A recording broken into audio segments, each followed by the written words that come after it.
Назарбаев билігі тұсында қайтыс болған оппозиция мүшесі Заманбек Нұрқаділов, Алтынбек Сәрсенбаевтарды білетін шығарсыздар.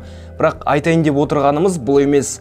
Жалпы билікті Назарбаев, Путин, Каддафи және басқа да авторитар лидер барлығын күшпен ұстап отырса, қой үстіне бозторғай жұмыртқалаған бейбіт әрі молшылық заман болады деген пікір бар. Желідегі комменттерді ашсаңыздар, жаңағы айтқан лидерлерді немесе басқа да ел басқарушыларын жақтайтындар көп. Мұндай әңгімелерде мықты адам деп көбіне тәртіп енгізе алатын және мемлекетке тұрақтылыққа жетелейтін авторитар лидерді меңзейді. Ал билікті мұндай тәсілмен ұстау әдісі авторитар режим деп аталады. Ел арасында жақсы мысал ретінде экономикасы дамыған Сингапурды және КСРО мен Қытайдың тез индустриализациялануын айтып жатады. Авторитар лидерлер оппозицияны тыңдамайды, тек шешімді өзі немесе айналасындағы жақын адамдармен қабылдайды.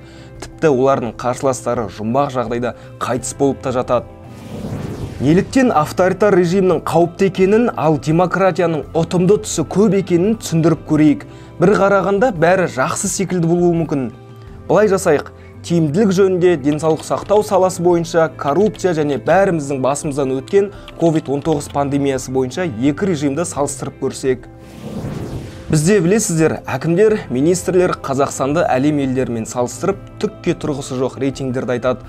Біреуі интернеттің жылдамдығы бойынша Токиодан оздық десе, енді бірі жемқорлықпен күресуді басқаларға үйретеміз дейді. Айта берсек шыға береді. Алайда Нобель сыйлығының иегері Гэри Бейкердің айтуынша, авторитар елдердің экономикалық жетістігі демократиялық елдерге қарағанда жоғары бола алады. Яғни жалпы ішкі өнімі басқа да экономикалық көрсеткіші жоғары тұра алады. Бірақ тұрақсыздық және дағдарыс кезінде автократия экономикасы тез құлдырап кетуі мүмкін. Бұдан бөлек демократиялық жүйеде білім беру сапасы жақсы, бала өлімі аз, ал өмір сүру ұзақтығы жоғары екенінде ескерген жөн. Енді бәріміз әрдайым сынап жүретін жемқорлық туралы айтсақ. Экономист Сергей Гуриевтің айтуынша, демократия ерте орнаған сайын жемқорлық деңгейі де солай төмендей береді. Енді денсаулық сақтау мәселесі туралы. Азаматтардың денсаулық деңгейі мен саяси режим типінің арасында тікелей байланыс бар. Орташа есеппен демократиялық елдерде азаматтардың өмір сүру ұзақтығы авторитар елдерден жоғары. Авторитар және демократиялық режим дағдарыспен қаншалықты тиімді күресетінін түсіну үшін біз жаһандық дағдарыс болған COVID-19 пандемиясын талдап көрсек. Коронавирус пандемиясы кезінде тиімді шешімдерді қабылдау мәселесі билік құрылымына қатысты емес, жалпы адамдардың өз билігіне қаншалықты сенетіндігі алға шықты. Бұл жағдай бойынша салыстырсақ, алдың қатарда Қытай мен Сингапур болды. Билікке сенім болса, халықта карантин шараларын сақтап жүрді. Мұнда билікке деген сенімнің артында авторитар елге тән мемлекеттік пропаганданың рөлі бар екенді ескеру керек. Конец тебе, Байден. Ал демократиялық жүйелерде, мысалы ақш-та тиісті шараларды ұзақ талқылау кезінде, яғни тез шешім қабылданбағасын вирустың кең тарауына түрткі болды.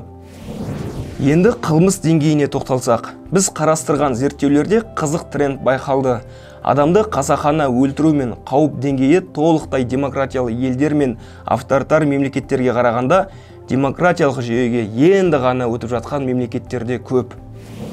Зерттеу нәтижелеріне сәйкес, авторитар елде ауыр қылмыс деңгейінің төмен болуы репрессивті саясатпен емес, деректердің нақты болмауы және жемқорлық деңгейінің жоғары болуымен байланысты.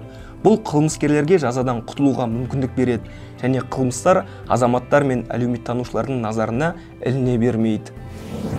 Енді қорытындыласақ, жалпы алғанда кез келген режим елдің гүлденуіне кепілдік бере алмайды. Алайда демократиялық жүйеде альтернативті пікірге, басқа шешімді қабылдауға орын бар екенін ескерген жөн. Билік өкілдері тиімділігін жоғалтқан кезде бірінші кезекте азаматтық қоғамның, оппозицияның, үкіметтік емес ұйымдардың пікірі ескерілсе жақсы. Фактчек.kz сайтында осы материалдың толық нұсқасы бар, оқуға кеңес береміз. Каналға тіркеле кетіңіздер, видеоны бөлісіп, бізді қолдаңыздар. Келесі кездескенше.